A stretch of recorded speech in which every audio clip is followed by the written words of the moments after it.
I see one of my friends walking across the yard, the prison yard one day, and he's going to services, and I tell him, and he's all dressed up, and I hardly ever see him dressed up, so I say, where are you going? And he says, I'm going to a Christian Science meeting. I said, oh, is that right? I says, so I gave him my number, and I said, tell her if she could pull me in on the next meeting. So in the next meeting, that's when I met Chaplain. She used to come in there and give Bible lessons every 2 weeks. She saw that I had a keen interest for the teachings and what they meant and the importance of them.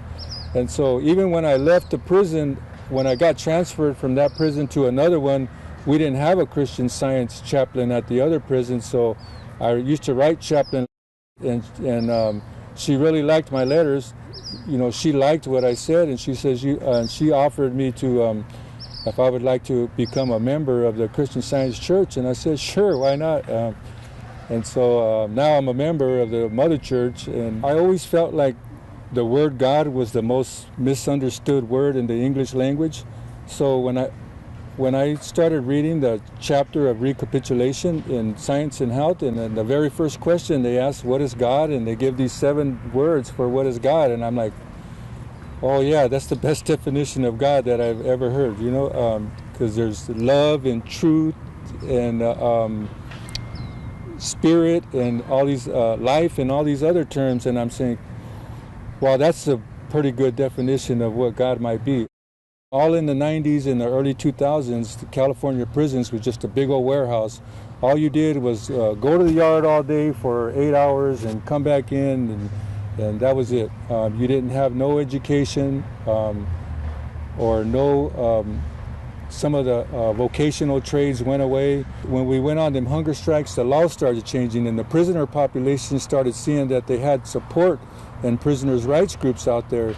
And these prisoners' rights groups started going to Sacramento, to the state capitol, and they started passing laws to help people get rehabilitated and to develop more rehabilitation programs.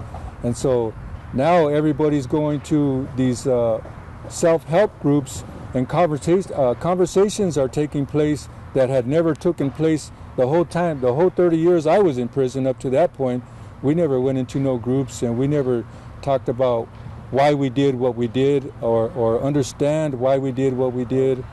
Education became available to all the prisoners, and so we started taking advantage of it. Well, I think the main reason that I got released is because I worked on myself, and I had to realize what my character defects were, and I realized that I had real character issues, and so, but they were hidden from me because I thought I was a good person, you know, but a good person doesn't do some of the things I do. A good person has the moral character and strength to say, no, I'm not going to do that because it's not right. So then I started learning there's always a right from wrong, and then that's where Christian Science helped me out too, is there's a part in there where Mary Baker Eddy says you have to draw the line between right and wrong, and so I drew that line, and there's right and there's wrong, and I'm not going to go on the wrong side anymore, you know, because I know I know where that line is and where that line leads to. When I got to the level 3 prison, I noticed immediately the change in focus right there, because a lot of people were into self-help groups and trying to prepare for release from prison. Those kind of groups didn't exist at all on the level 4 maximum security prisons. The associate warden, he told me, if you do right, you can get released from here, because lifers are getting parole dates right here. So I noticed almost instantly on that yard that there was an opportunity for me to go home. When I got out, I'm thinking, first thing I got to do is work and try to find how to gain an income.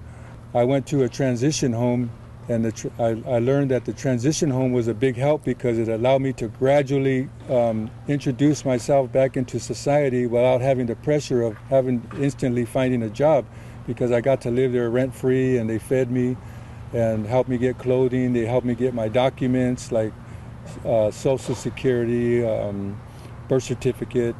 Being out here, it's like I see blessings every day. I mean, I could sit on the porch and just watch the birds for 15, 20 minutes and just enjoying it, and have the best time of my life. you have to understand who you are as a person, and you have to understand what your relationship is to God.